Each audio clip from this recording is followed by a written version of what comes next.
Okay. So, okay, we're starting with. I've just started the video, and it's on the. So for just on the record of the video, this is the course, and I'm gonna upload that video. But we need to have some introduction as well as, we can. I'll go with your pace, but I'll still have to start with the lab today. But I'm not gonna go fast, of course. And this is, I'm just repeating the slides for the video, skipping the introduction and some, that stuff. Are you the easygoing type? It's your choice either to be, what.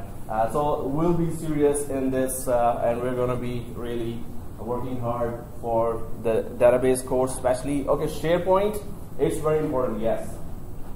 Databases are much more important. So SharePoint does use database, but databases are used by lots of scores of other applications like, okay, anyone knows that which other applications can use SQL database? Apart from Exchange, don't say Exchange. Exchange has its own databases, right? Any type of line of business app, like a point of sale system? Okay, point of sale system. Anyone else? BlackBerry, I can tell. BlackBerry uses, for their enterprise servers, they use databases, SQL databases, or any of the databases. Which other application, or there are scores of applications that uses SQL Server database? That example or those examples are coming, but for now, let's go ahead quickly. Or are you the active and hardworking type? Try to understand and follow what instructor is saying. Let me know if I'm going fast. Ask me to repeat what you don't understand. Not shy of asking simple, easy questions. Work on your home lab and SMS me, email me with screenshots, or call me if you are stuck, if I'm available. So otherwise, leave me a voice message. Works on hands-on labs, minimum 2 hours daily. So this will require some effort from your side. And you've been doing a very good effort in, you've done very good effort in SharePoint lab, in SharePoint class, and I received the screenshots from everyone. So this would not be that tough, and the way we're going to go, it's not going to be tough. But when you go to the actual production environment, it's very tough. And if there's any problem going on in the environment, in your databases, thousands of users are connected, hundreds even, or even if there are 10 users connected and it's just, there's some problem with the database, you will have to go and fix it. So we're going to try to create the environment, then we're going to try to troubleshoot the environment, we're going to try to see how we can make it highly available for thousands of users. So it's going to be interesting. Let's see. So I'm just recording the session as well. These are just and screenshots are due before the next class for the lab which we have done in the current class. So screenshot would be due. The screenshot procedure already. We have done this in SharePoint class as well.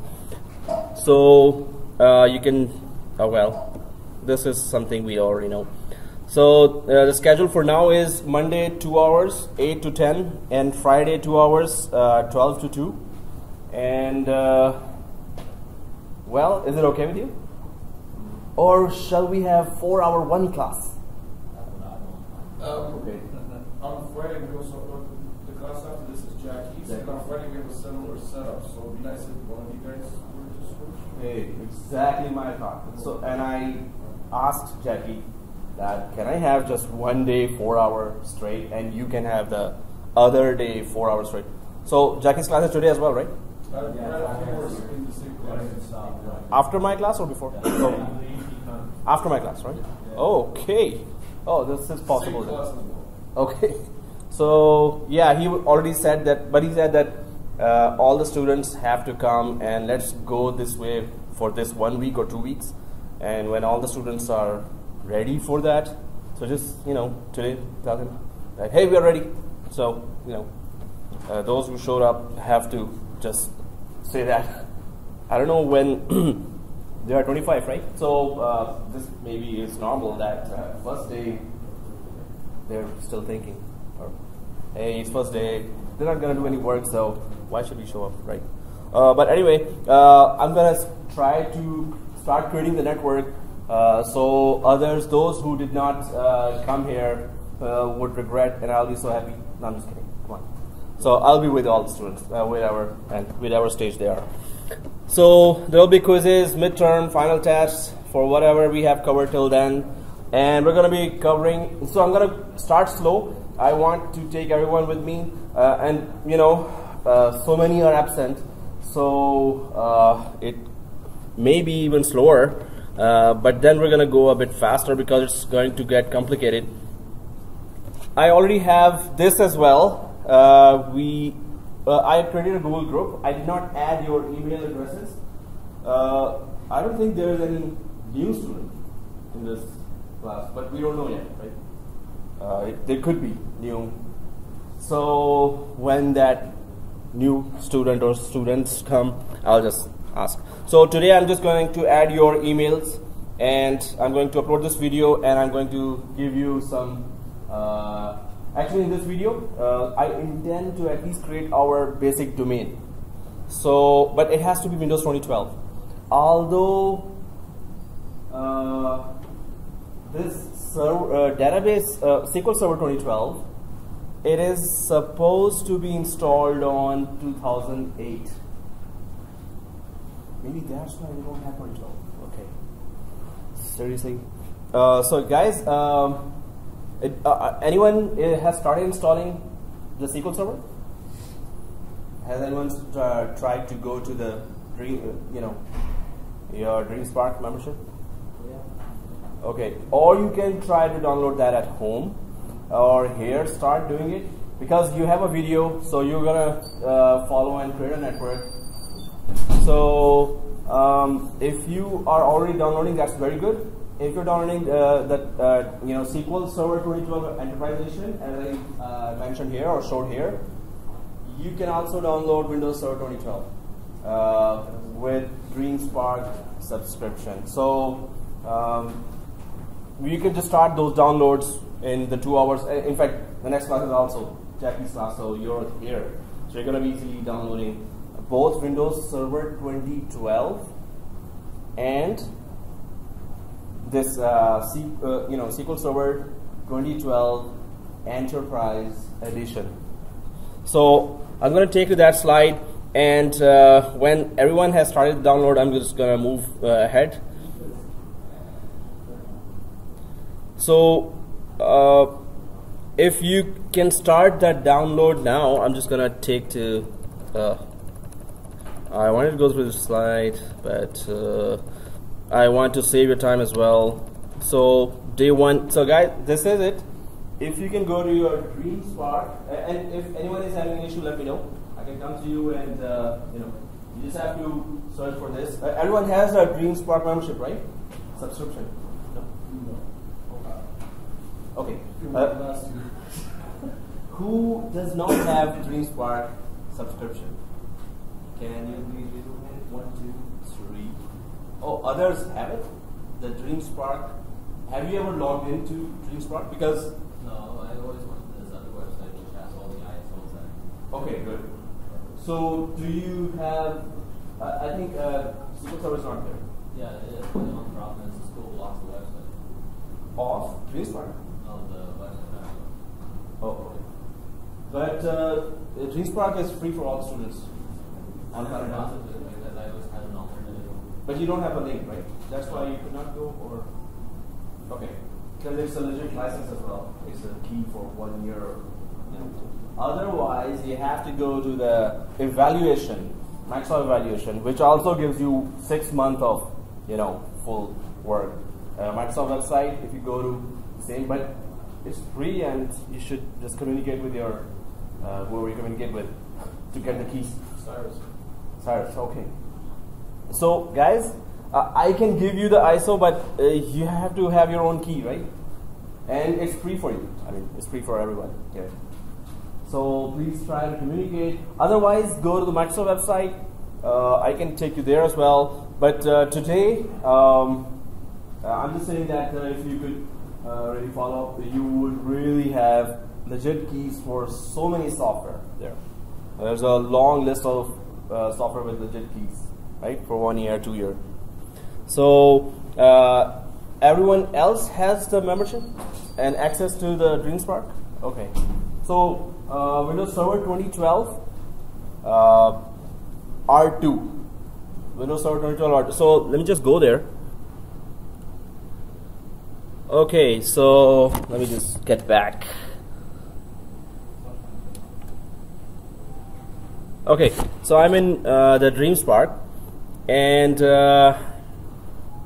SQL Server 2012 Enterprise Service Pack 364-bit. This is one that you should download. So everyone has free membership. You just have to communicate with Cyrus and go ahead and download this, and it will give you a legit key. Second is, well, I'll just go to the product search, and do they have Windows Server 2012? Enter. Yep. Okay. So Windows Server 2012. They don't mention R2. Yep, they do. So there's that Windows Server 2012 as well, and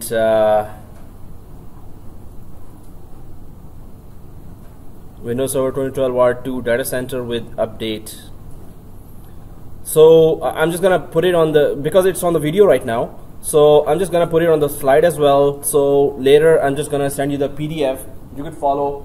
So one thing is SQL Server 2012 Enterprise Edition with Service Pack 3, that you have to download, and then Windows Server 2012 R2 data center with update 64-bit.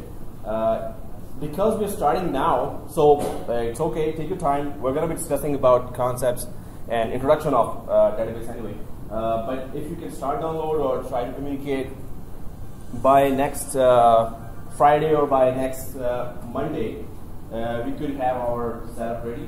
I still want to start the basic setup. We already have gone through the drill of how to create 2 machines and create a domain for ourselves. But this is Windows Server 2012, so you will have to do it when you have downloaded it. Although I have Windows 2012, and if you have a USB, I can give you now. But if you are downloading, you're going to have your own key for Windows Server 2012 as well.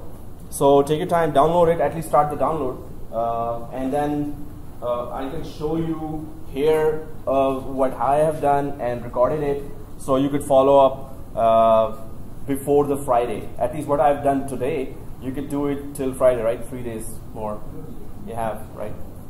So download these 2, and the basic network plus what we're going to discuss.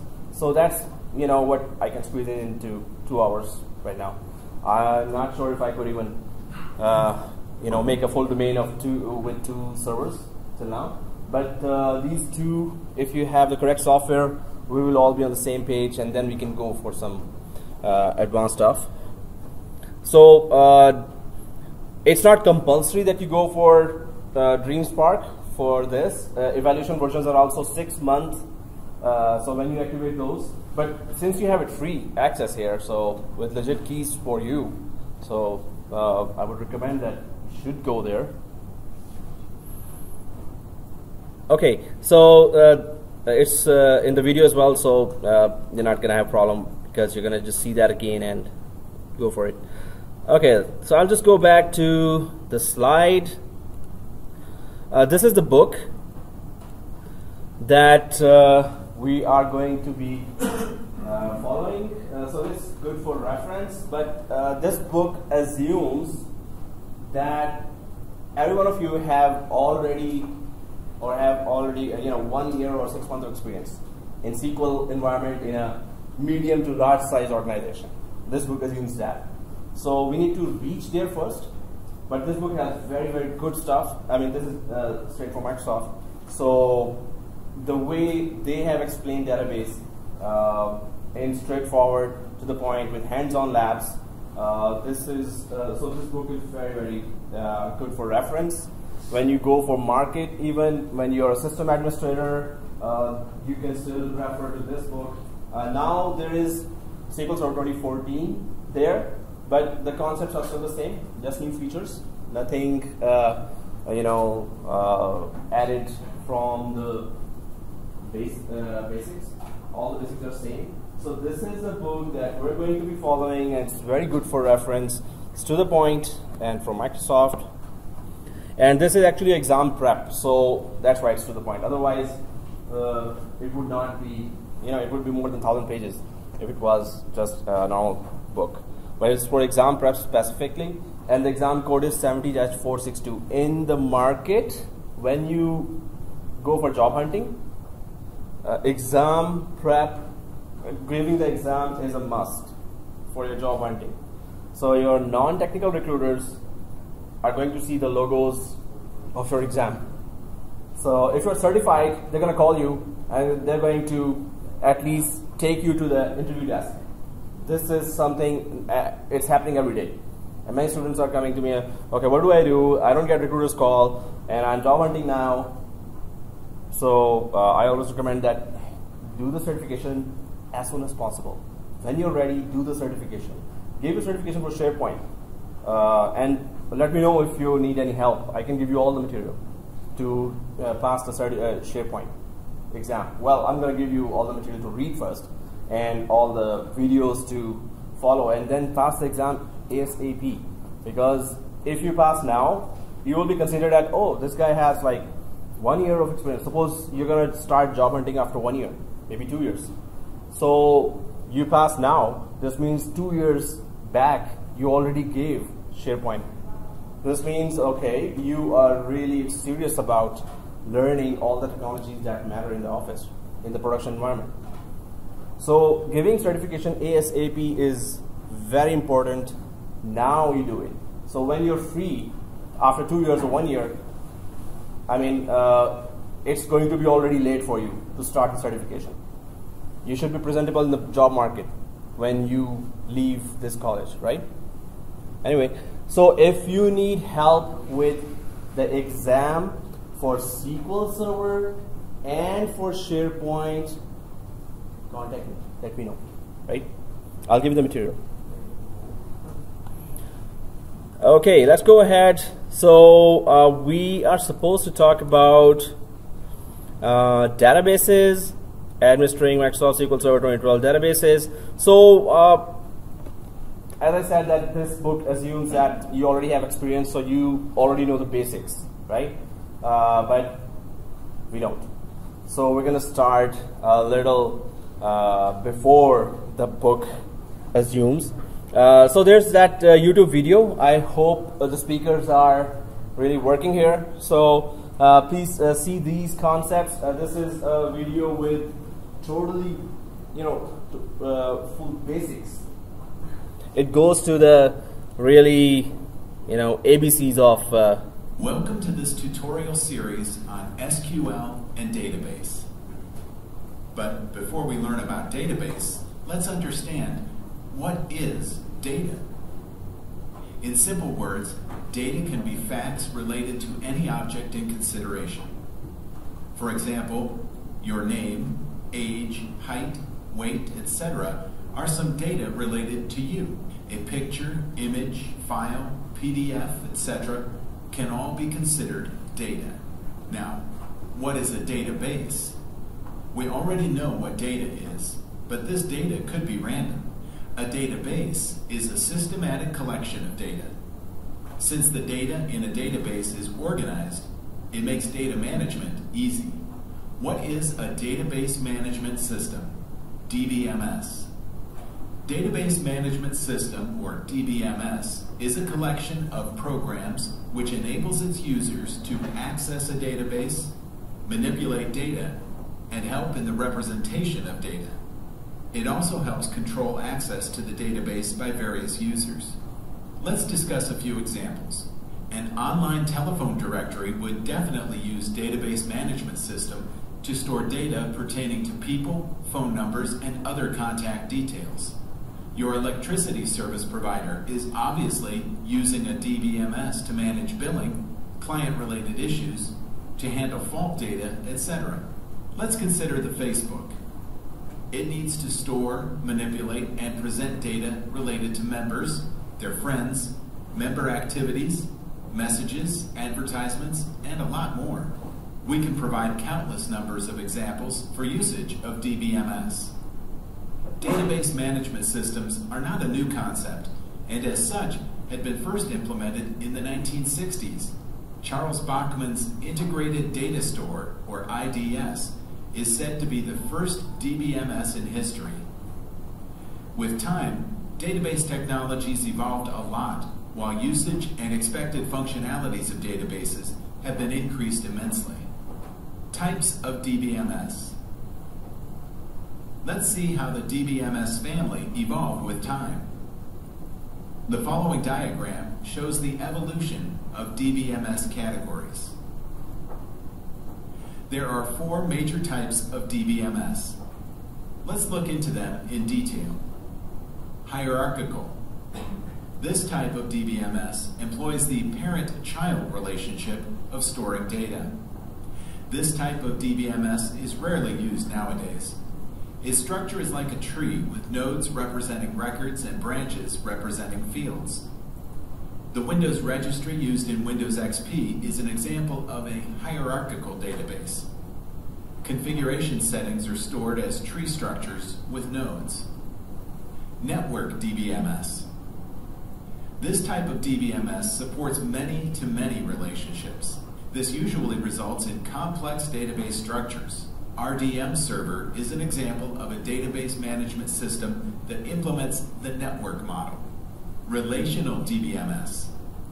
This type of DBMS defines database relationships in forms of tables, also known as relations. Unlike the network DBMS, RDBMS does not support many-to-many relationships. Relational DBMS usually have predefined data types that they can support. This is the most popular DBMS type in the market. Examples of relational database management systems include MySQL, Oracle, and Microsoft SQL Server. Object-oriented relational DBMS. This type supports storage of new data types. The data to be stored is in the form of objects. The objects to be stored in the database have attributes, for example, gender or age, and methods that define what to do with the data.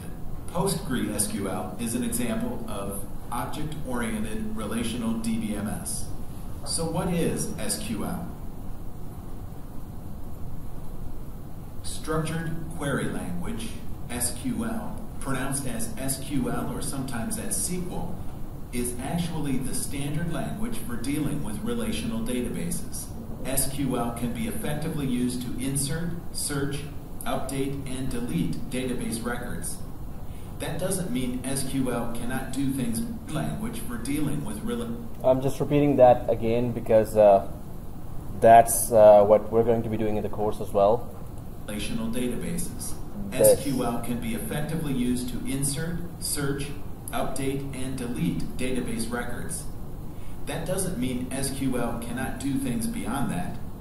In fact, it helps in optimizing and maintenance of databases and much more. Relational databases like MySQL, Oracle, MS SQL, Sybase, etc. use SQL. SQL syntaxes used in these databases are almost similar, except the fact that some databases use different syntaxes and even proprietary SQL syntaxes. An example of an SQL statement: select star from members where age is greater than 30. DBMS stands for Database Management System. We have 4 major types of DBMSs called hierarchical, network, relational, and object-oriented.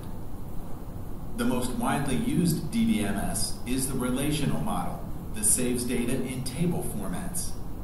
It uses SQL as the standard query language. SQL is the standard language used to query a database. The database approach has many advantages when it comes to storing data compared to the traditional flat file-based systems. Oh. Okay. So this is just the basics of database.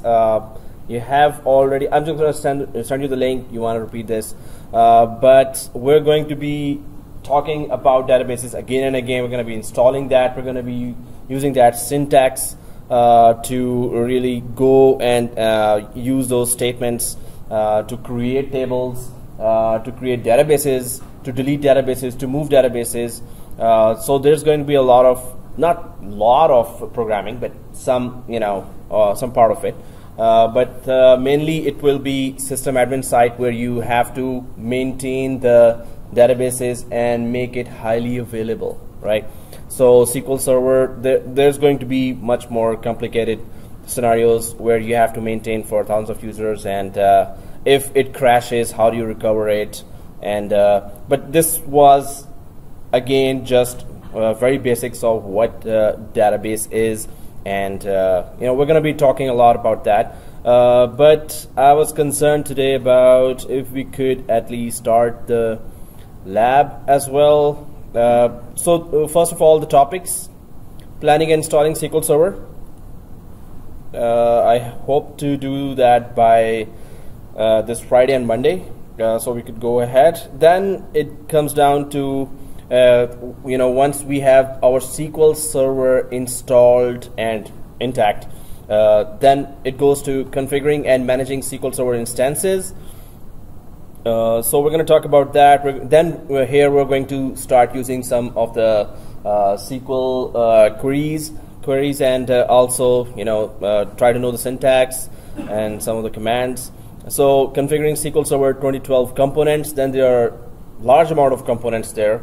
So according to the exam objective, we're going to try to follow it and try to know all the components and try to install them and try to use them, test them, just to get some hands-on experience. Then migrating, importing, and exporting a lot of data to and from databases.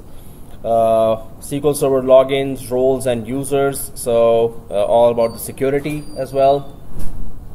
Then SQL Server, securing SQL Server 2012, and then we go for mirroring and replication. So it's mostly, you can see that it's system admin side of so there's another exam code called 70-461, querying the databases.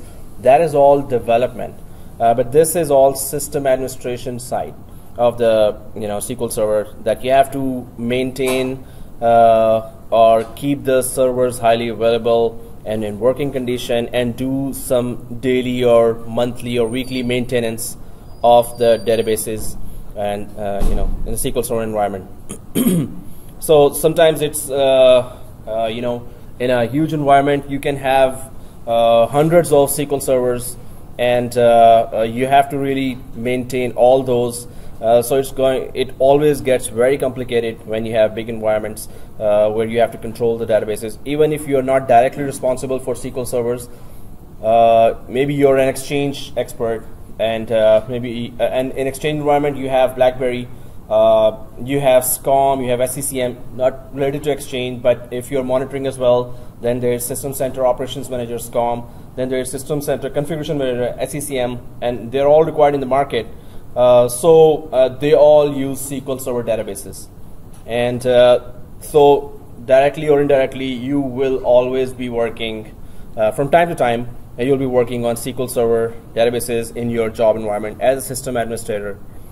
So then there's clustering and always on. This clustering is it's active passive configuration, where one server is active, one server is passive or on standby, or the server, it's just waiting for the active server to go down. In case it does go down, then the standby server will keep the show running. So we're going to try to do the clustering. That's going to be very interesting actually, because we're going to try to crash the server and check it out if it really survives or if the user has downtime or not. So in Windows 2012, in another class I tried the clustering for Windows 2012. So what we did was we first configured the clustering, then we crashed one server while the notepad was connected to that server, and we were trying to type at the same time from the client side. And once the server crashed, we were still able to keep working. The end user was able to keep working while the standby server took over the active server, and the active server went to the standby after recovering from crash. So that's what we're going to do with the databases as well, and that's the only way we get to know what clustering and always on technologies or features are. So troubleshooting SQL Server, that's a long list of tips and tricks. Once we know in depth how to install, maintain, configure, then we can know troubleshooting. But the way we're going to do it, we're going to be troubleshooting just like we were troubleshooting SharePoint environment before, those who have done SharePoint with me. So we were troubleshooting that as well. So now we're going to be installing, it's going to be live install, of course. You're going to be doing it yourself. So of course you'll be facing a lot of problems, and that's going to be the learning point for us. Indexes and concurrency. So we're going to be talking about this as well for search scenarios, for queries that we're going to build and try to retrieve data. So indexes have to be taken care of as well.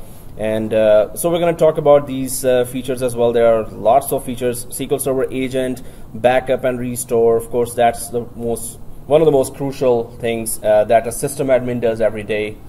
Take a backup, and the backup should be reliable. So once you face that, your server has some problem and you have to restore, and then you discover, oh, the backup was not good. So yeah, we have to take a backup. We have to check if it restores properly. So we're going to be doing all those labs as well. Well, those who are interested in certification for the SQL Server, and I would really recommend that if you're going for job hunting, or if you already have a job and you're going for promotion, you should have those certifications done. So, well, it's percentage of all the, topics at 90% of the marks, will be given for install and configure. So you should know about that. We're going to be doing that, of course, different types of installations and design considerations that we have to do. Maintenance, maintain instances and databases. 17% marks are for there. Optimize and troubleshoot. Some questions will come from this. So, but most of the topics are new for us as well. So I'm just giving you an overall picture of how the exam will be conducted and from which areas the questions will be coming mostly. So I'm going to send you the PDF. So this will be just a reference for you for those who are thinking of giving the exam as well, and you should all do that. So the percentage here, the topics are here. I'm just going to go ahead a little. So the road ahead, what we need to do now, we try to understand the concept and discuss different topics. We then do the lab together. Of course, I always make the video. I'm going to upload that to the Google group. So today I'm going to just add all the emails. So I can see some new students, I think. So I need emails of every one of you, and it's better if you have Gmail. We're going to know that later. Maybe we have to connect online on Google Hangout. So and then you repeat the lab at home and submit the screenshots. So you have to, so what we do today, you have to repeat that before the next class and send the screenshots. That's how it's going to be, and I'm going to be following up with everyone. It's for your own good as well, for your future. The more screenshots you have later when you're actually configuring in a production environment or you're going for an interview, before that you can just refer to these screenshots, and it's going to be an asset for you when it comes to interviewing and doing the labs in production environment or wherever you're doing consultancy. Okay, what do we do today?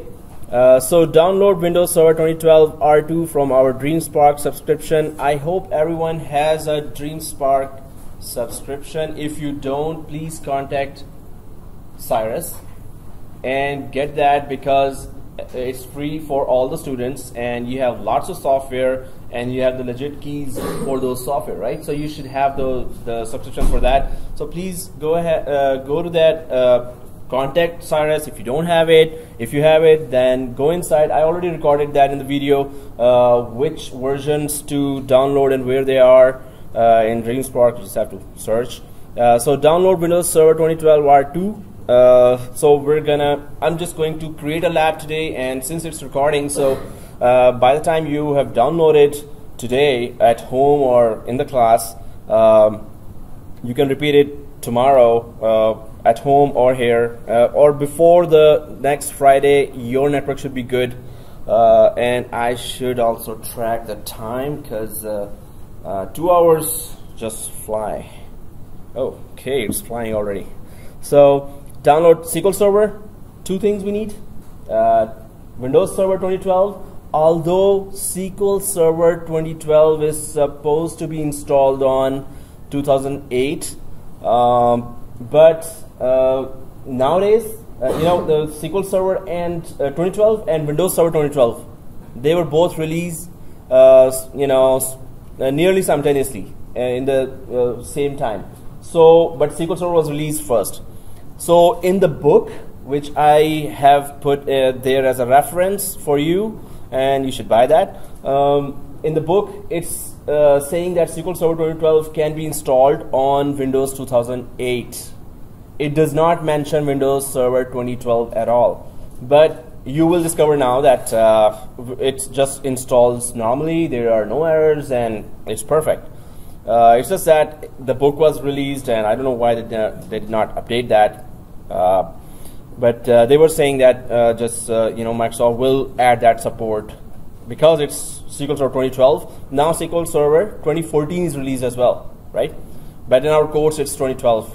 But we're going to go with all the concepts, so we're going to be okay with 2014 as well if you ever tried that. After this course, of course. So we talk about this course. If the downloads are started, it's good. Otherwise, please arrange that. Have your DreamSpark subscription activated. If not, so what we're going to do, I'm going to create a template machine just like last time we did for Windows Server 2008. We need to have our basic lab perfectly working, and it should be configured in a way that it would not waste our time if somehow we mess it up for some reason, if there's an error. So I'm going to take snapshots at the correct configurations. I'm going to be explaining all the configurations. Once you have your base lab perfect, our SQL Server intense hands-on. So I'm saying intense, right?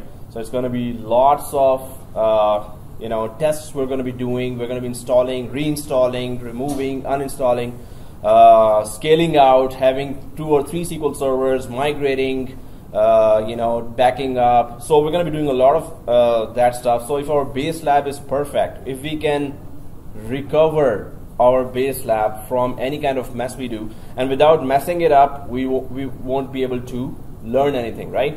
So we really need to try, because it's our home lab, and it should be recoverable in least amount of time.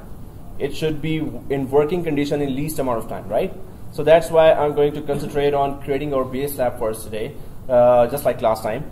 And after even last time when we did for SharePoint, it was perfect. I mean, we had whatever troubleshooting we had to do. It was less than if we had not properly configured it. Then we would have faced a lot of problems. So template machine. So what's our lab, base lab today? So we first create a template machine, which I'll create quickly. Since we are recording, you don't have to follow me today. You can't actually, because you don't have the Windows Server 2012, right? So since I'm recording that, so you're gonna have that in the emails in the Google group. Okay, guys. Also, those who were not receiving emails in SharePoint class, those who were not in the SharePoint class at all, and have just joined this course with me, please give me your email before I leave this class, before 10 o'clock or at 10 o'clock. Just remember to give me your email addresses, because I need to add you in the Google group where I'm going to upload this video tonight. Okay, so we create a template machine, we create 2 clones, we just need a domain controller and a member server. On a member server, we're going to be installing SQL Server 2012 Enterprise Edition Service Pack 3 and domain controller, of course, for authentication. So we quickly create a domain, SQL domain.local. This is the name of the domain we're going to create.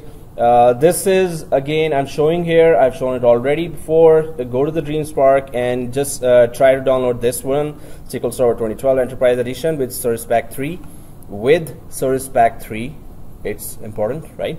Because it has all the updates to all the bugs, you know, that were discovered. So it is pretty much bug-free till SP3. So our lab setup. So lab setup is 1 template machine, which I'm going to create now. 2 clones I'm going to create then. On second clone, we must have 2 network interface cards on the second clone. Why? Because SQL Server during installation requires internet connection, right? And the good news is that we have our VMware Workstation Pro in all the machines, right? So that player, VMware player, it was not a good player. I mean, okay. So VMware Workstation we have now, which is professional. Okay, professional. So I hope we can work on it from now on properly, and it could let us install the VMware tools. If it does not let us install VMware tools, let's write a nice email to Cyrus, right? Okay, I didn't say that. No, I didn't say that. So, okay, 2 network cards on the second machine. I'm gonna put, we would need internet during the installation of SQL Server. SQL Server without internet, it's gonna give you issues. So I'm gonna show you that the installation is perfectly smooth, and we're going to be selecting all the features, and that's a lot of features there. And we're going to be then using one by one slowly, but we're going to have to select all the features the first time. And we're going to talk about that why. So this is our lab. Domain controller, the name is SQL DC, the name of the machine for domain controller, and for member server SQL MEM01. The first one is having the role of domain controller, so authentication and name resolution, of course. Second one is member server, which is just joined to the domain. First one has this IP address, and the second one will have the SQL Server Enterprise Edition. Later, we're going to be adding 2 more machines, and that would be second member server and a client machine, Windows 8.1 later, but not now. Let's not make it complicated already. You know, so these are 2 machines I'm going to set up now, and I'm going to make it in a way or configure it in a way, well, just like the last time we did, that it will be you know, recoverable. If we mess up anything, it will be recoverable quickly for us. We're gonna take snapshots at the right time, so please follow those steps when you're doing it at home, and take the screenshots and send me in Microsoft Word, save them in Microsoft Word. So let's set up the lab, talk about the course and some basic topics. There's a lot of talking about the course and all the topics, but I wanted to concentrate on at least getting up our basic lab. So I'm just going to go out of this and this VMware Workstation. So you already have in your machines VMware Workstation available. Okay, let me just close all the other labs. So in VMware Workstation, I have, okay, let me just put it on the magnifying glass. So this is the VMware Workstation, and these are my other labs. But what I did was that I went to VMware Workstation. You have VMware Workstation Pro, so it's not different. I have just VMware Workstation 11 version. You have VMware Workstation 12 Pro, I think, and I have 11, right? it doesn't matter. What I did was I created a new folder here, my computer, by right-clicking my computer after opening this VMware Workstation, and then created this SQL 2012 folder here. It's just a folder that is used for organization, right? So I'm going to create quickly a template machine of 2012, which you should do once you have Windows 2012 downloaded, and just follow the video, and let me just double check the video. Yep, numbers are moving. Cool. Okay, so I'm just going to go to 29 days. Okay, so create a new virtual machine. Once you open the VMware Workstation, just go to create a new virtual machine, and then typical. And yes, I'm going to install the operating system now. So I need to make sure that Windows Server 2012 R2 is showing here, below here, right? So I'm just going to browse and go to my software folder from those gazillions of folders I have, and go to OSs, and one of them is the one I need. So it's x64. I think this was it. So it should say server, and okay, double click. It says Windows Server 2012 detected. No, I want Windows 2012 R2, right? Release 2 has more features, and please release 2 R2, everyone. So do not go for this. So you can just see it, what it detects, right? I should not have even that. Why? I'm just gonna delete that later. Server, double click that. Okay, there you go. So Windows Server 2012 R2 detected. Just make sure it's R2 because the features we're going to use, R2 has more compatibility with that. So next, okay, it's Windows Server 2012 machine. So I'm just going to put it as template because it's creating a folder there, right? Windows 2012, and I'm just going to put it. This is just for this course because I have other machines as well. So this is a folder it's creating in this path in C drive for me, right? And next, so okay, I'm just giving it 100 gigs. It's dynamically expanding. You know what that means? Yeah. So whatever we install, it just occupies that space. Suppose you have 50 GB free. Suppose you have 50 GB free in your physical disk, but you put here 100 GB for this virtual machine. Yep. Data center. Data center. So Windows Server 2012 data center, please.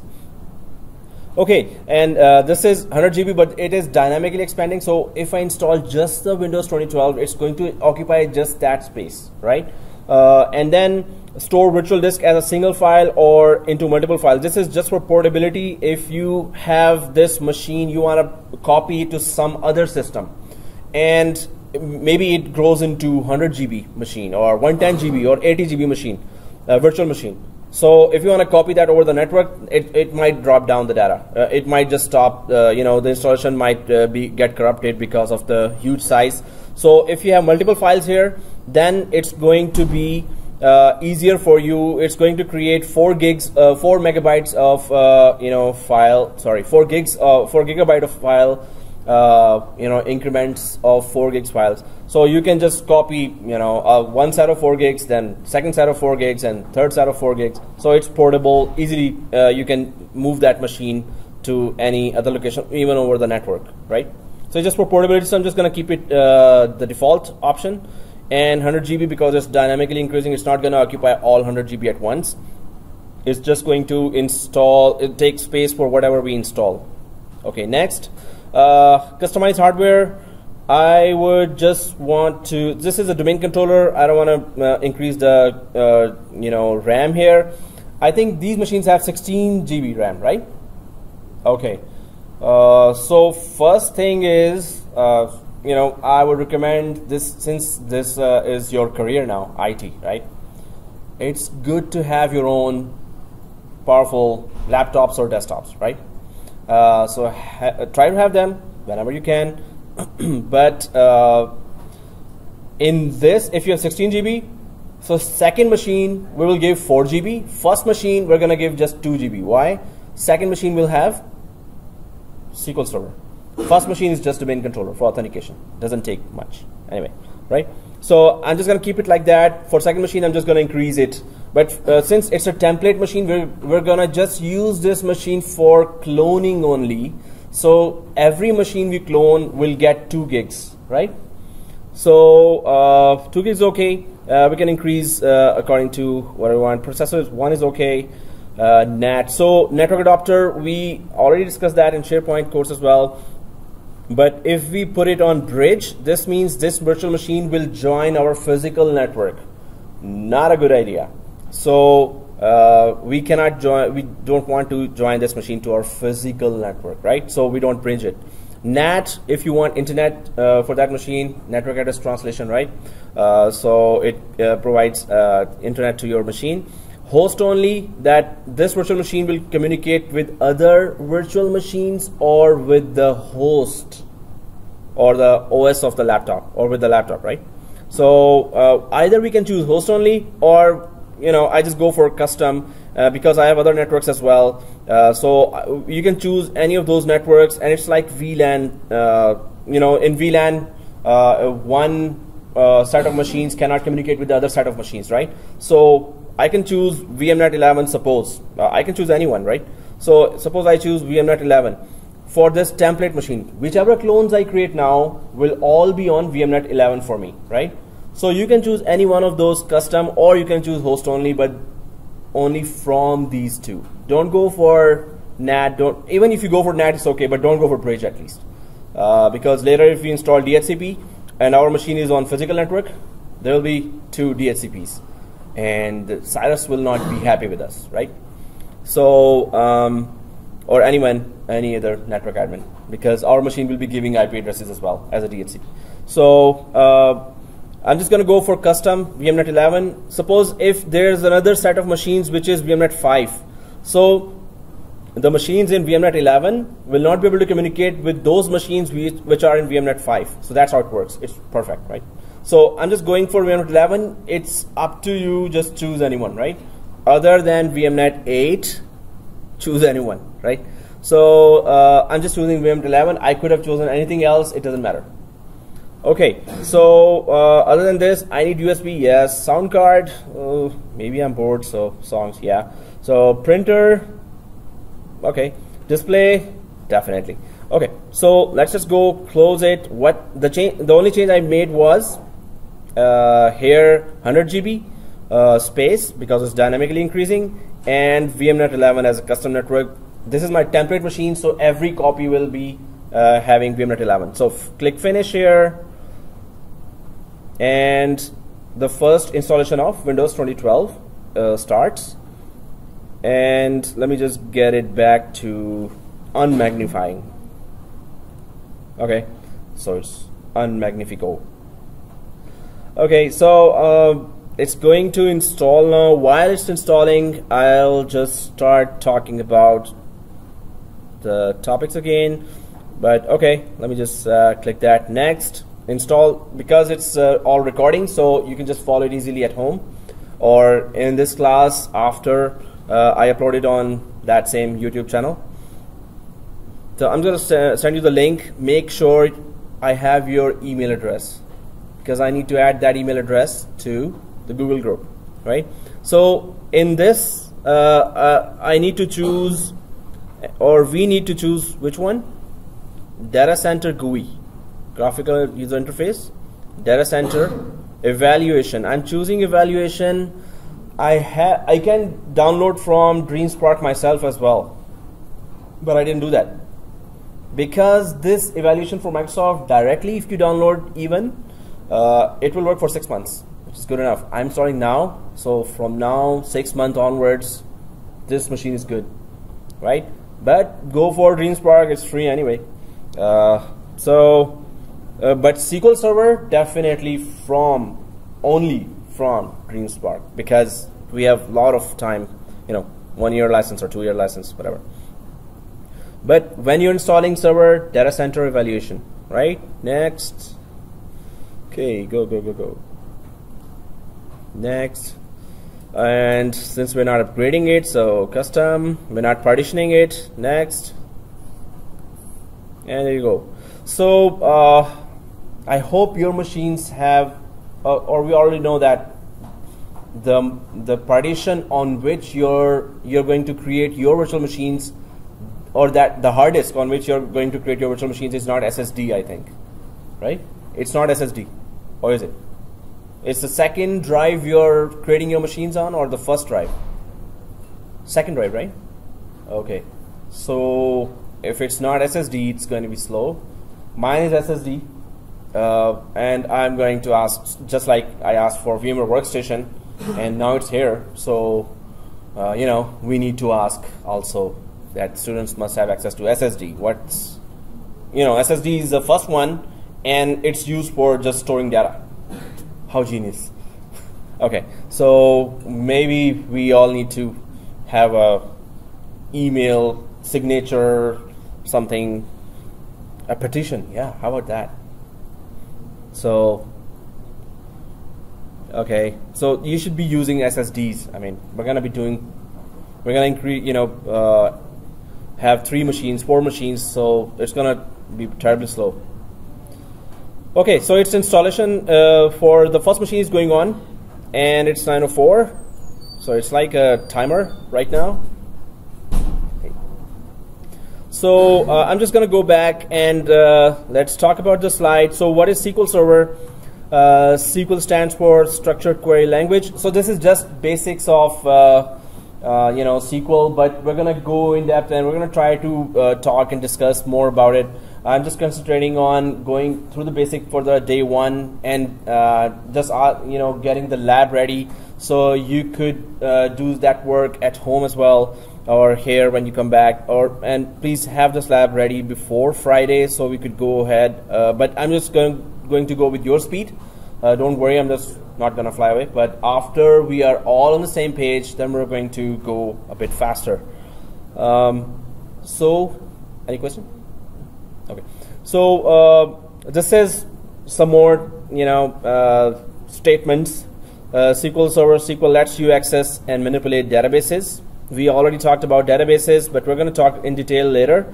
I'm just trying to concentrate on getting the lab ready as well. So we're going to repeat these definitions as well. SQL is an NC, or American National Standards Institute, but what does it do anyway?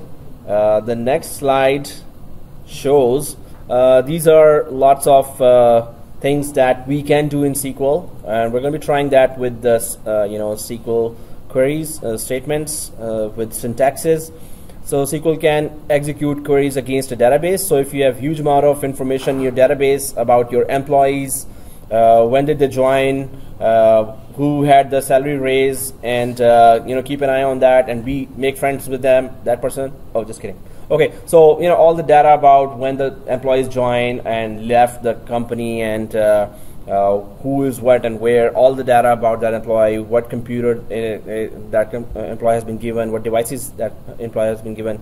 So everything we have to query a database and try to know the information. SQL can retrieve data from a database. We need to know that statement.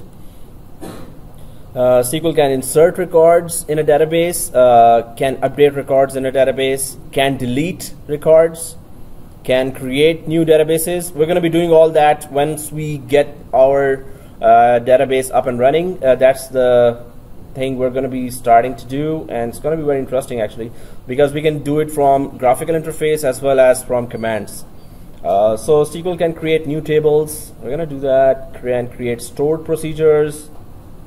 You can create views and can set permissions on tables, procedures, and views. We're going to be talking in detail about that after creating our perfect environment. But additions of SQL, there's enterprise 64 and 32. Okay, so 32-bit died with Windows 2008. And now with anything 2012, I don't think you will hear 32-bit of hardware. It's only 64-bit now. So since we're talking about the SQL Server 2012, while in 2016, so 32-bit you're just seeing it, and the book that has been purchased for this course by the college, and I'm referring to you as well, is also going to refer 32-bit, but it's the thing of the past. But Also, ground reality. If you join a company and there are databases or SQL Server 2005 or SQL Server 2012 there, yes, it's still going to be a reality for you that it might be running on a 32-bit hardware, right? So right now, if you're installing it today, I don't think you will find in any new server a 32-bit hardware. But in big companies, they don't tend to change a lot, so you will find this 32-bit as well. So Enterprise Edition, Business Intelligence, and Standard Edition. Then there's a little detail about that, but let me just check my installation here as well. Okay. This is the book. Let me just. Okay. Anyway, so I'm just going back to my installation. Oh, it's ready. So I'm just going to install that because you have to follow this exactly. The class password, I already mentioned it as well before, but definitely for new students. So I'm just gonna. The class password is this. So it's small ABC, capital ABC, and keep pressing Shift 1, 2, 3, right? So this is the password. Please give only this password or any one password wherever you use passwords, wherever. Don't use different passwords because we have the tendency to forget, and then you're going to be stuck and you have to recreate the whole environment in certain cases, and it happened before. So stick with one password and try to have the habit of having difficult passwords, right? You're going to be system admins, so it's a great responsibility. So this is the class password. I'm going to be using this password every time. And okay, small ABC, capital ABC, and keep pressing Shift 1, 2, 3, right? Exclamation, @ and pound. So minimizing this, going ahead, finalizing the setting, and local administrator, logging in. So this is a template machine for Windows Server 2012. I'm not going to, we are not going to use it ever for our labs, right? This is just to create clones. So I'm just going to do that, those settings quickly. Those settings are on my forum as well, and I'll just quickly put that there. The forum, minimize. Oh, that's nice. Okay. So there are 8 or 9 settings that I always follow to have our lab perfect. So it's how to prepare your lab. I just put it on the forum as well. Steps to create template machine, and these are all the steps. Steps for creating template first machine are. So we did all that. Start installation, we did all that too. VMware tools. Now I hope these machines let you install VMware tools. Without that, it's going to be, not good for you. So for VMware tools, turn off the firewall, time zone, remote desktop, enable, share folder, enable, Internet Explorer security, turn off, unlocking the screen, very important, or otherwise every 10 minutes it's going to lock. So, and second network adapter. So I'm just going to make these quick changes. So every clone will have these changes, right? I'm doing it quickly because I'm recording that session, and you can repeat it anytime. Plus, most of you have already done it as well. But this is, now I'm going to put it on magnifying glass, editorofcourses.boards.net, and this is how to prepare your basic lab. So VMware tools, firewall, time zone, remote desktop, shared folder. Since it's written here and it's recording, so I'm just going to go quickly, but let me know if I'm going fast so I can go faster. No, I'm just going to slow down. So install tools here. I hope it lets you do that too. So this is the DVD, so I'm just going to run 64-bit setup, VMware tools. I'm installing this.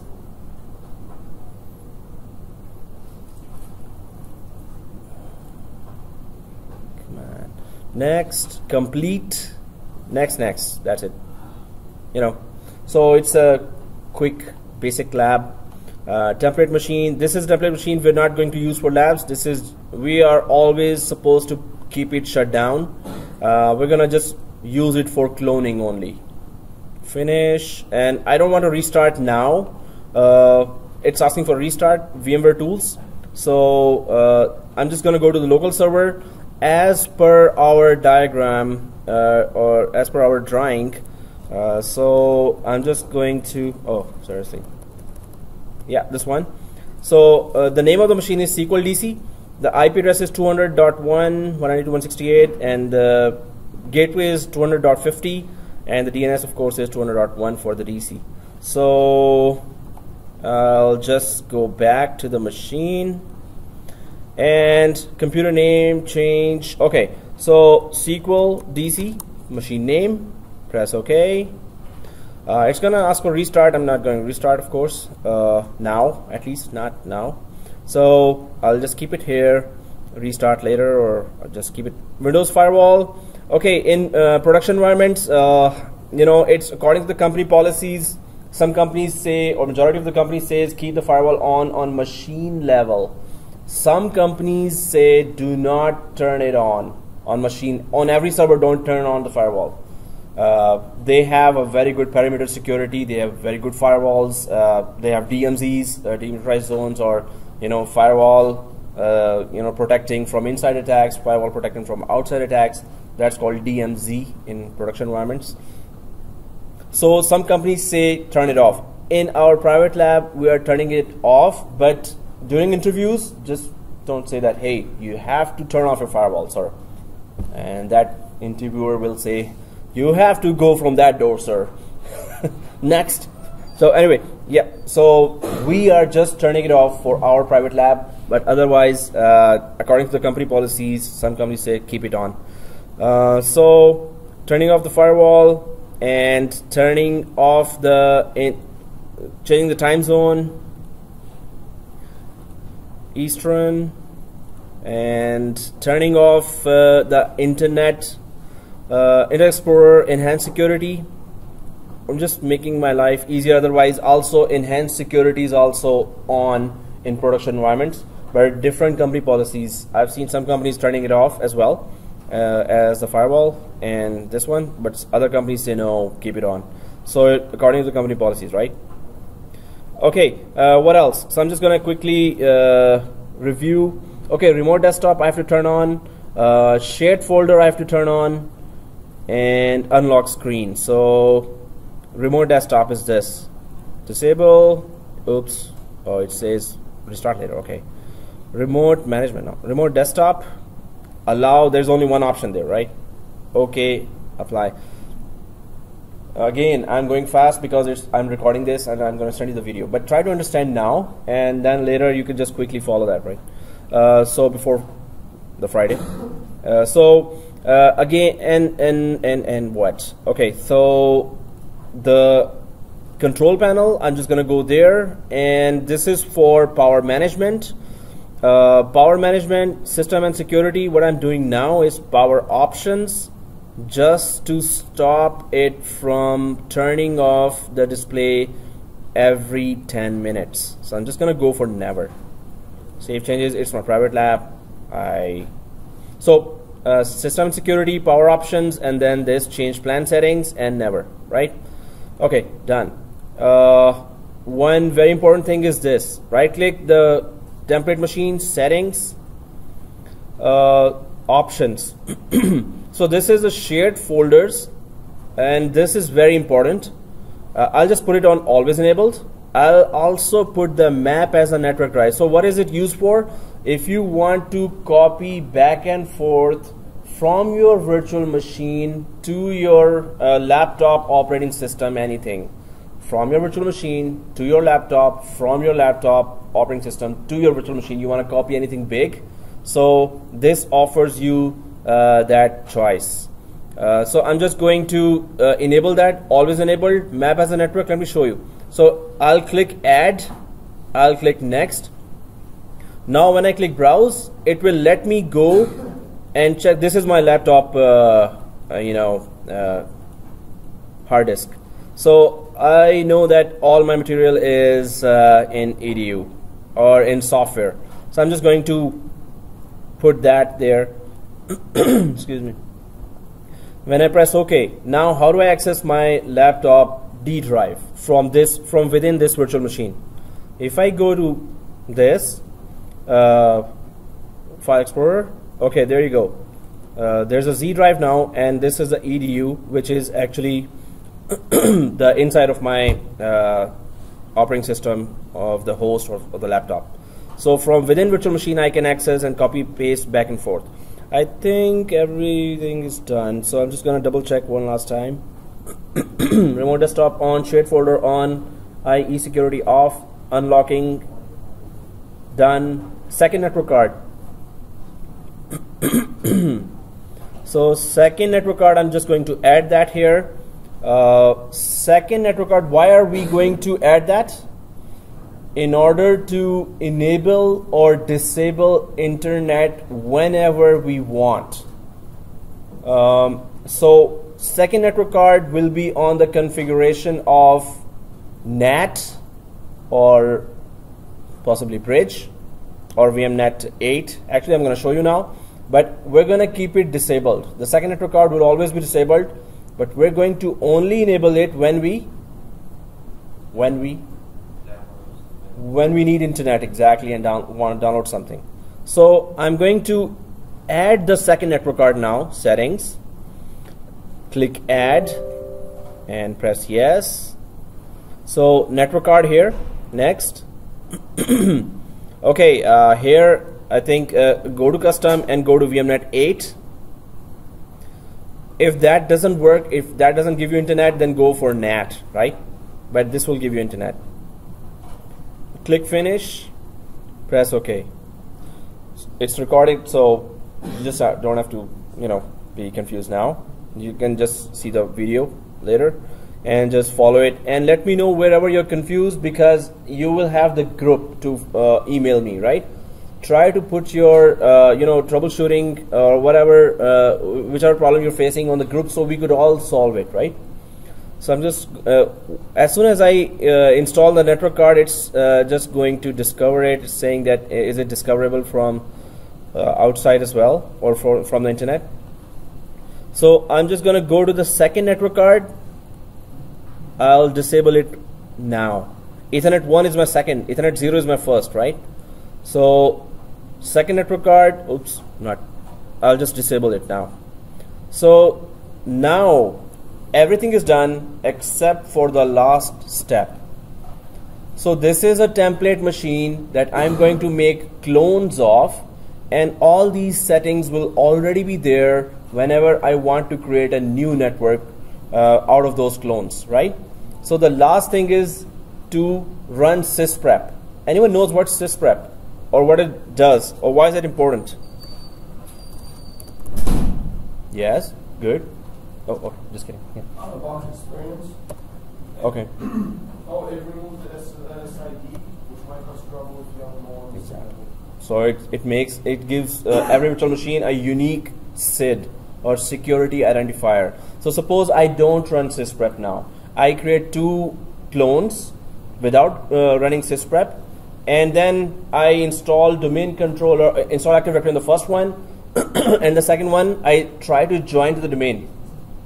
The second one cannot be joined to the domain because Active Directory is going to discover that the SID of its own OS and the SID of the joining OS is the same. It's never going to let you join the domain in Windows Server 2012. In Windows 2008, it's going to let you. But in 2012, they made it, because later it gives you problem if the same SID, operating system is introduced in the environment. Later it gives you a lot of problems. So it cannot even join the domain now in 2012, Windows Server 2012. So I'm just going to go, I already went to run and typed SID, typed sysprep, SID. Okay, and this folder opens. Once this folder is open, double click the sysprep. Now there is out of box experience written here. I'll keep it like that. I'll click generalize, and I'll click shut down. This template machine must never be started again. You know, last time one student here started and the alarm went off. No, I'm just kidding. No alarm went off. So don't start that ever. If you do accidentally start that, what you need to do is call 911. Again, joke. Okay. So if you accidentally start it, then keep it, log in from that and run sysprep again, and then shut it down. Don't shut it down without sysprep. Otherwise, it's not a template anymore. Okay, this is the last step. No, you know what? Cancel. Did I restart after changing the name? No, I did not. I pressed restart later. Okay, I did not restart even from the. Yeah, I need at least one restart. So I was just being lazy. I wanted to do everything and then restart. Otherwise, 3 restarts would have been there. So after this restart, everything is installed properly. Now this machine is ready. I'm going to just shut it down once. After shutting down, I'm going to take a snapshot of that machine.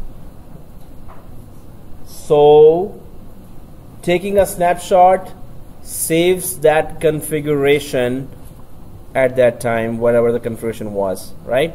So you have to follow these steps, otherwise your lab, when you create your lab, and if you mess it up, and we are supposed to mess it up because we're learning, right? If we don't mess it up, we don't learn. We're going to install databases, we're going to delete databases. That's how we get the knowledge. Okay,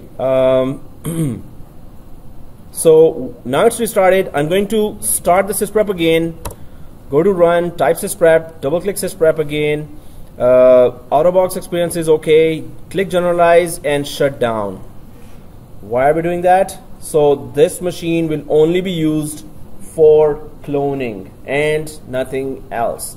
If you accidentally start this machine, then log in and run sysprep again and shut down. Do not shut it down without running sysprep. Otherwise, if you shut it down without running sysprep, what will happen? Anyone can tell me now? If you shut it down without running sysprep, so accidentally you start that, but you shut it down. Okay, I started accidentally, I'm shutting it down, so what? What happens? If you make a clone, the SID will not be unique. The SID has to be unique. So whenever you shut down, you must run sysprep, and that's also accidentally if you start. And it's not going to take more than 3 syspreps. After 3rd sysprep, the 4th sysprep, it's going to make it a really new machine, and all the settings all the configuration changes we made will also be gone. So 3 syspreps. Okay, well, it's all recorded, so I don't have to. You can just. Okay, so this is shut down, and I was accidentally about to power it on. Thank God I did not. So right click. I'm gonna make 2 clones out of that now. So I right click the template. Oh, before that, let me just take a snapshot of that. So snapshot, take snapshot, snapshot 1 of this machine. Remember, it takes space, so snapshotting a lot will really fill up your space, right? So snapshot 1, and I'm just going to put it the template machine just shut down after all configurations. Okay, take snapshot. So it's just a double safety measure.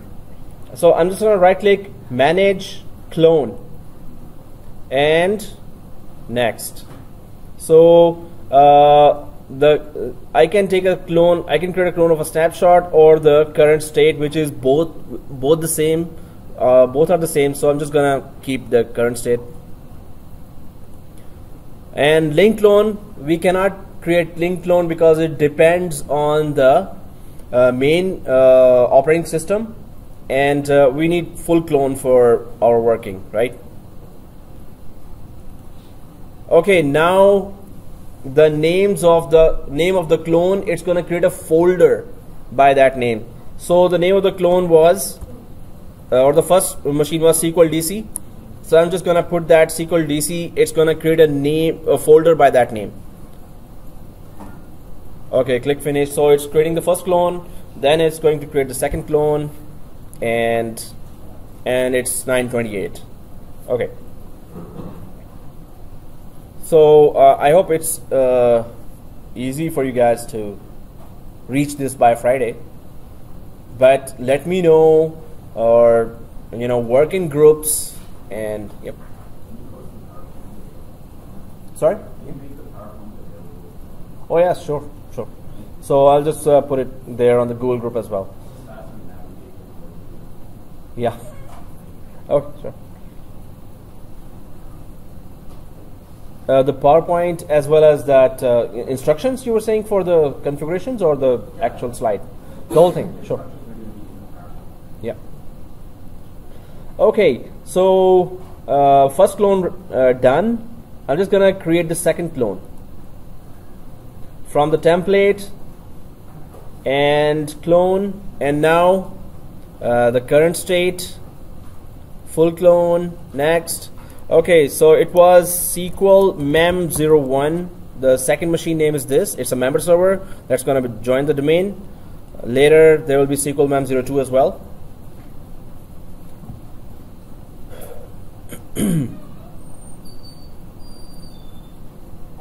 Okay.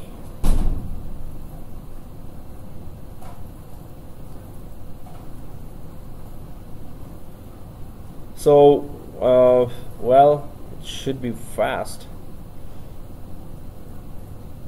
So this is our setup right now. We need just 2 machines. So I'm sure everybody knows how to install Active Directory and can join a PC domain, right? Everyone knows that, right? So I could even go faster, but I'll only go ahead if everyone has done on by that Friday.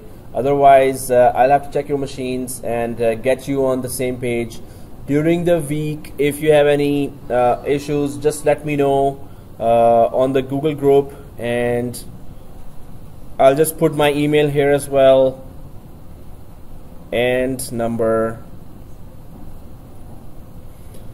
So before the next class, those who did not receive an email in SharePoint class, those who were not in the SharePoint class, please give me your email address so I could add you to the Google group for this course. So I'm gonna upload all the videos there and upload all the documents there as well.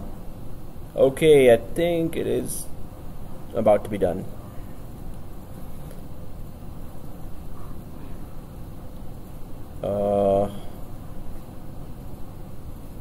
Come on.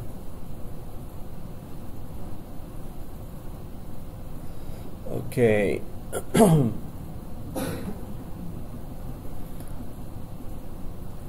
So if you're doing it at home and you're stuck somewhere, we did that last time as well in SharePoint class, that if you can install TeamViewer and I can connect to your machine. So we can just talk about if I'm available at that time and you're available and you're really stuck doing the lab somewhere, so I can just TeamViewer into your machine in the evenings and we can just solve it, right? So have TeamViewer free version available on your machines at home if you're stuck and you want my help. Okay, 2 machines are done.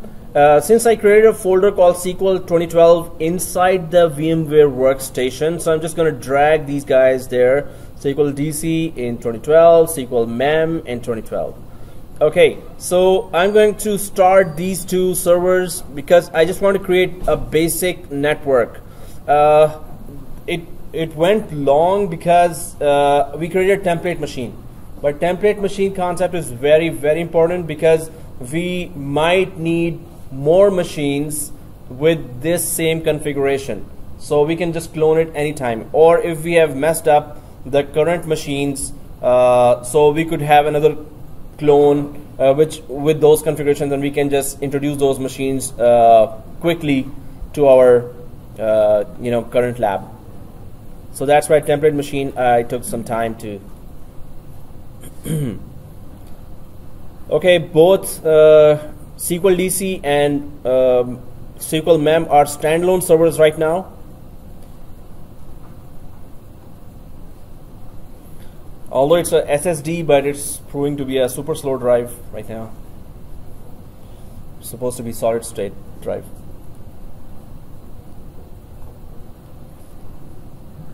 So anyone was able to download the full SQL Server? Okay, you downloaded it? You downloaded it? Okay, cool. Anyone else? Download it? Okay. Windows Server 2012, you could also start downloading in your machines.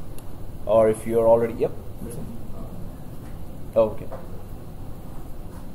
What are the question anyway?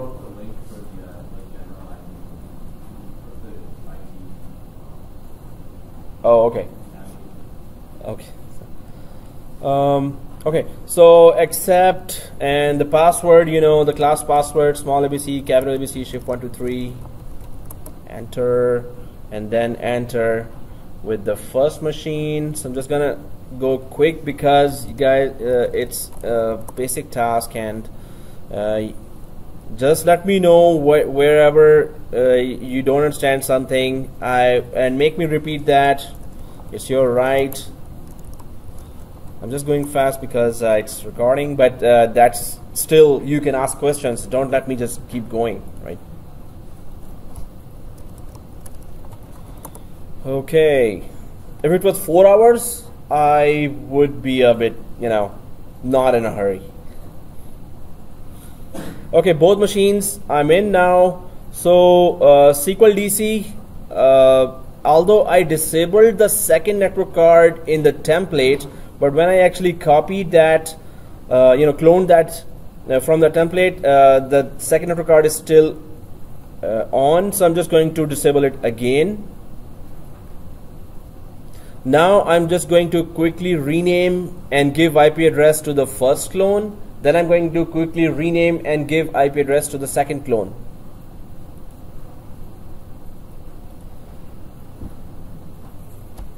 Okay, so SQL DC is the first machine.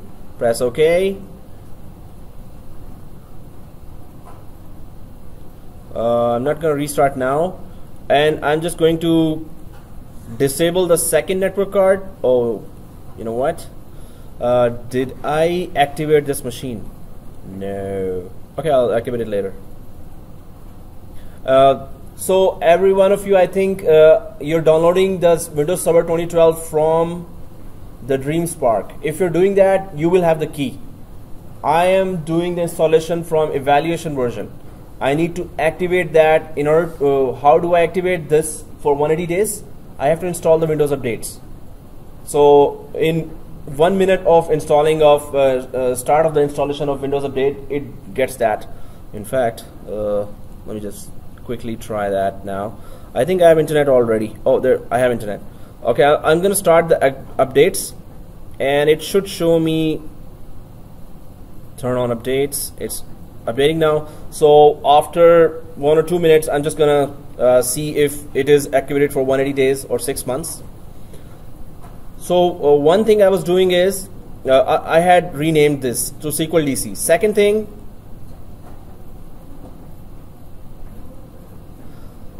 is IP address. So I'm just going to go to the first Ethernet and properties, uncheck V6, double click V4 and IP address 192.168.200.1. press tab again. 192.168.200.50 is our imaginary gateway. 192.168.200.1, because the DNS role will be installed here along with the Active Directory. Press OK. Press OK. So IP address given, name has been given, and update is going on. Maybe it is already activated. If I minimize that now, all the screen, and press F5 on the desktop, there you go, 180 days. Okay, it's updated. I do not need the Windows update for anymore. So because, you know, it's gonna increase the size of the machine, so I'm just gonna stop the updates altogether. Is that a good idea? Okay, for domain for domain controller, I don't need it. So press OK for the first computer, which I renamed. I changed the IP address of that computer. I activated it for 180 days, but in your case, it should be DreamSpark, so you could just put the key there, right? So guys, if your lab is not ready on Friday, I'm sure majority of you, or maybe all of you, will have this lab ready by Friday. But let me know, and on Friday also I will try to help those who have not done their lab till here. And this is something we did in SharePoint. Majority of us were there in SharePoint class as well. But I'm going to help you on Friday as well, so we could be all on the same page on Monday. If Friday we are on the same page, we're going to go for databases, right? Otherwise, I need to make sure at least we start together, and then let's see who stays with me, right? You know, because it's going to be hands-on labs every time, and since it's going to be recorded, so okay. So second machine, I'm just going for local server, changing the name to SQL MEM01. Press OK. While this is going on, I'll just go to my Ethernet 0 properties, uncheck v6, double click v4, and the IP address 192.168.200.2. press tab 192.168. Oh, I'm just like fast forward right now. Done. Okay, 192.168.200.2. okay, so hey, did it right? 200.2 on the second machine, because 200.1 was on the first machine, right? Actually, I asked that question before as well, so it's pretty boring. Yeah. So yeah, I'll just think of something other exciting thing. Okay, so I'm just gonna start the updates here as well, because I don't have the key for that. I could have installed from the subscription, but I already am using this evaluation, so I'm just gonna activate it for 6 months, and I'm also good. So starting updates. While the updates are going on the second machine, I'm going to the first machine and I'm going to start the installation. It's 9:41 already. Or shall I do that next class? What's the vote? Because whatever I did till now, you have to do it by Friday, right? I think installing Active Directories, you could just do it with your eyes closed, right? Okay, try that. So now on the first clone, it's renamed, IP address given. Second network card, I don't need you, mister. So disable that. And I've already disabled the updates as well for the domain controller. Okay, so I'm just gonna quickly start with the Active Directory because it's so easy. Okay, so dashboard, add roles and features, next. Active Directory, domain services, add features. Please stop me wherever you think you don't understand something, or just let me know if I'm going too fast so I can go faster. Okay, next. Install. Okay, second machine updates have been going on for 1 minute or 2 minutes, so I'll just F5 the desktop area just to check if it got activated for 180 days. There you go. So do it done, and stopping this updates altogether. Press OK, and disabling the network card, second network card. Your task here is done, mister. So disable. Now I'm good to restart the second server while the first server is installing Active Directory.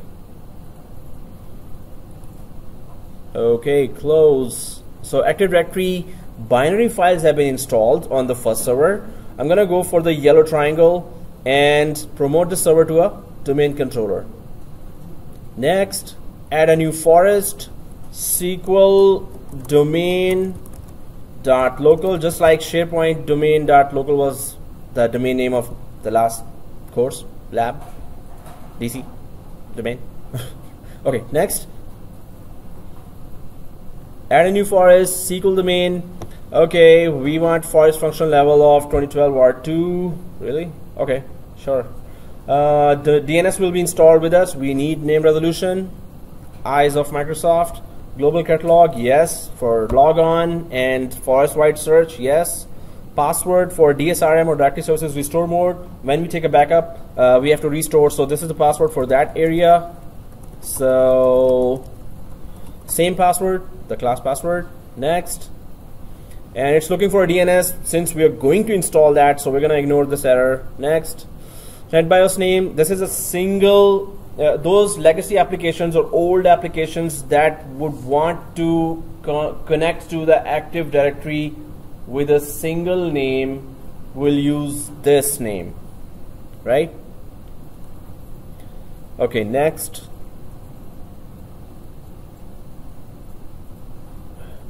These are the paths where Active Directory is installed. Sysvol folder is useful for distributing scripts and group policies throughout the domain. So Sysvol folder is very important for domain. Next, view script. It creates a script, a PowerShell script to install Active Directory without with zero touch. Okay, next, and install. Hey, we are reaching the end of our lab. Yay! I didn't think we would complete it in 2 hours. So if there are any problemo, let me know, guys. This is just, but if you do it exactly this way, whenever you want to recover, whenever you want to have another clone, you will have your lab ready in no time, right? If you exactly do this and follow these ways. Now after the Active Directory installation is done and it's restarted, I'm going to take a snapshot at that time. You must take the snapshot at that time. When Active Directory is installed and restarted properly and logged in, take a snapshot, because I'm going to ask you, hey, go back to the snapshot where Active Directory was just installed and restarted. So right now installation is going on. When it restarts and I log in, I'm going to take a snapshot at that time. This is the proper place to take a snapshot. When I join the second machine to the domain and restart and log in, then I'm going to take the snapshot to the second machine as well. So these are the two important points where you have to take a snapshot, because I'm going to ask you during the course, please go back to the snapshot where Active Directory was just installed and you just logged in. So if your snapshot is not there, you're just going to see us pass by and do the next lab. And I'm going to only say that when we have really messed up our current environment.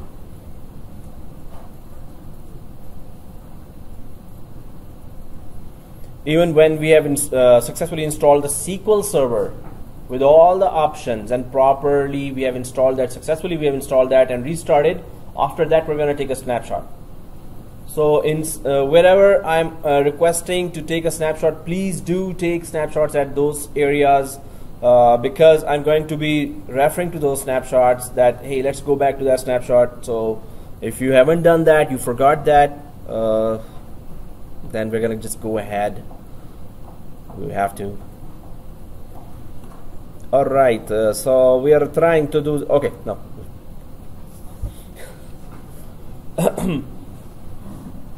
It's too many movies, sorry.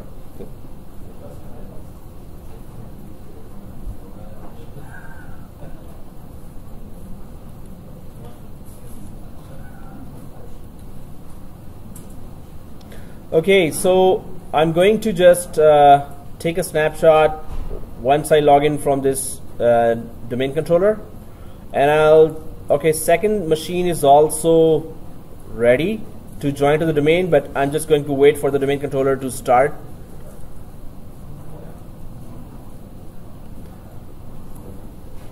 So what is the next class for? What are you learning? Security. Okay.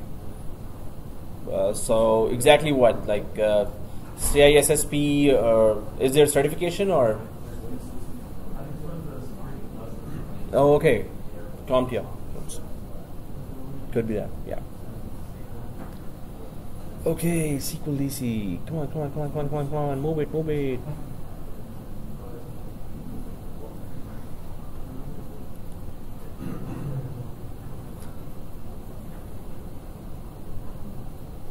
So if majority of our labs are ready by Friday, we could start the installation of SQL and properly configure. It's going to be a long lecture on SQL with all the features. Every window we have to discuss while during the installation. So I hope everyone's lab will be ready by that time, by Friday, and let me know if you're having any problemo. Administrator, come on, administrator. Okay, so logged in from administrator. I'm going to take a snapshot here. Let's make our life easier. I'm going to disable the administrator account, and I'm going to copy the administrator account with some other name. This is normally a security step that we always take in production environment. So, but there is another reason I'm going to do that, and I'm going to show you later. Right now, I'm going to go to the tools. Before taking a snapshot, I'm going to do that. Active Directory on computers. I'm going to quickly create a copy of our domain administrator, the king of the jungle, right? It has all the privileges. This guy should be, So copying the administrators, right-click administrator, copy. And SQL admin, let's just put it that SQL admin. So this will be our domain administrator, enterprise administrator as well. SQL admin. Next, same password. Don't select anything here. Next, finish. So I'm just going to log off and bid farewell to this domain administrator, log in from SQL administrator because it has the same privileges now. SQL admin and passwords. Now it has all the powers of it's the enterprise admin as well as the domain admin as well as the admin. No, that is nothing. All right. So now I'm just going to go. This was the last step. Second last step, sorry, because I need to join the second machine to the domain. So I'm just going to go back and disable the administrator. So, okay. Wow.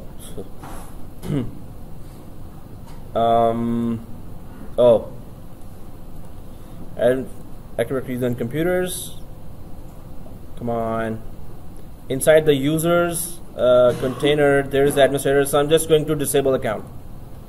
Disable account. Now I have SQL admin in working condition. So going to the second machine, logging in from local administrator, all I need to do is just use the SQL admin to join it to the domain. That's all. And our lab is done. Okay, so local server, if the name resolution is working, it's going to work. If name resolution is not working, it's not going to work. So work group, change. Okay, the domain name was SQL domain.local. Enter. SQL admin and the password. Enter. Okay. Okay. Close. Restart. Okay, done. So today I just concentrated on creating the basic lab because by next class I hope to install SQL Server in this lab. So I have to check on Friday everyone's machine and make sure that exactly the lab I created is created in your machines. And I will help you if there's a problem.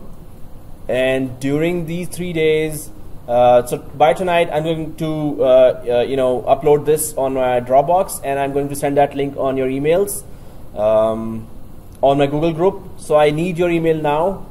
Please, those who did not give me email, you can email me on this. So yeah, sorry. If you're from last semester, could you do it again? Sorry. If you have our email from last semester, No, if you were receiving from Google Group, it's okay. Those who were not in the last semester in the SharePoint class, or those who did not give you the email, can you just note down my email? This is the weird one, idguyme@gmail.com. I don't know what I was thinking when I was creating this. idguyme. Yeah, I know. I don't have to say that. Anyway, so I don't know what I had in mind. idguyme@gmail.com. Note it down. Email me. But I need this information as well.